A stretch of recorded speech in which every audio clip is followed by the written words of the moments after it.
30वां अध्याय।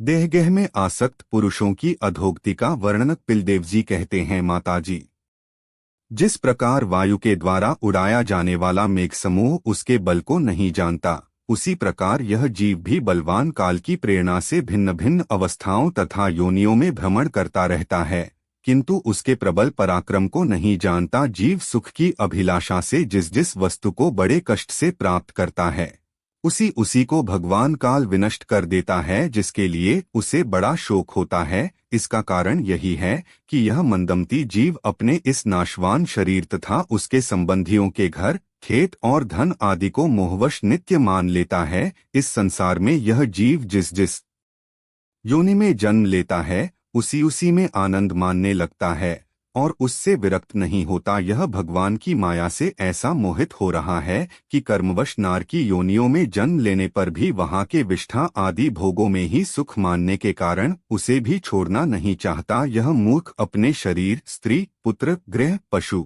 धन और बंधु बांधवों में अत्यंत आसक्त होकर उनके संबंध में नाना प्रकार के मनोरथ करता हुआ अपने को बड़ाली समझता है। इनके पालन पोषण की बता से इसके संपूर्ण अंग जलते रहते हैं, तथापि वह सनाओं से दूषित हृदय होने के कारण यह मूढ़ निरंतर इन्हों के लिए तरह तरह के पाप करता रहता है। उल्टा स्त्रियों के द्वारा एकांत में संभोगादि के समय प्रदर्शित किए हुए कपटपूर्ण प्रेम तथा बालकों की मीठी मीठी बातों में मन और इंद्रियों के फंस जाने से गृहस्थ पुरुष घर के दुहक प्रधान कपटपूर्ण कर्मों में लिप्त हो जाता है।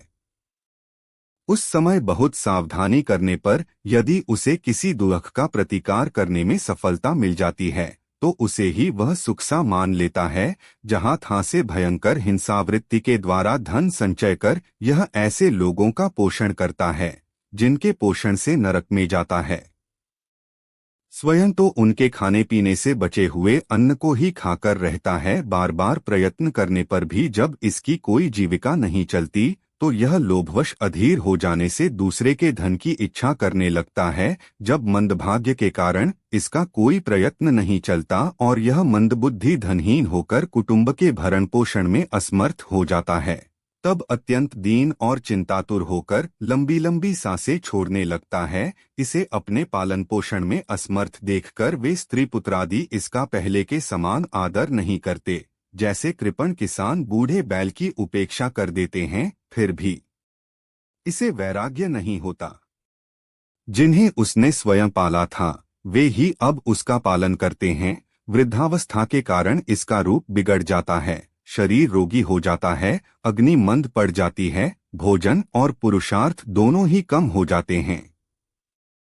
वह मरणोन्मुख होकर घर में पड़ा रहता है और कुत्ते की भांति स्त्री पुत्रादि के अपमान पूर्वक दिए हुए टुकड़े खाकर जीवन निर्वाह करता है। मृत्यु का समय निकट आने पर वायु के उत्क्रमण से इसकी पुतलियां चढ़ जाती हैं, श्वास प्रश्वास की नलिकाएं कफ से रुक जाती हैं, खांसने और सांस लेने में भी इसे बड़ा कष्ट होता है तथा कफ बढ़ जाने के कारण कंठ में घुरघुराहट होने लगती है।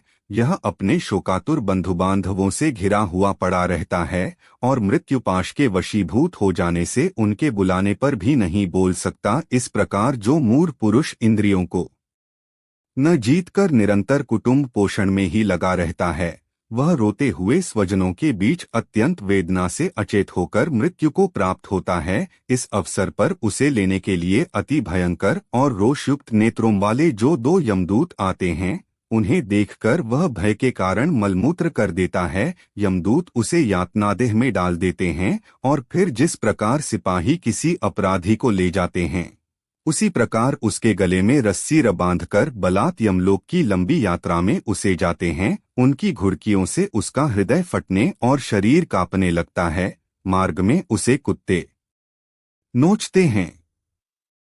उस समय अपने पाप को याद सा करके वह व्याकुल हो उठता है। भूख प्यास उसे बेचैन कर देती है तथा घाम, दावानल और लुओं से वह तप जाता है।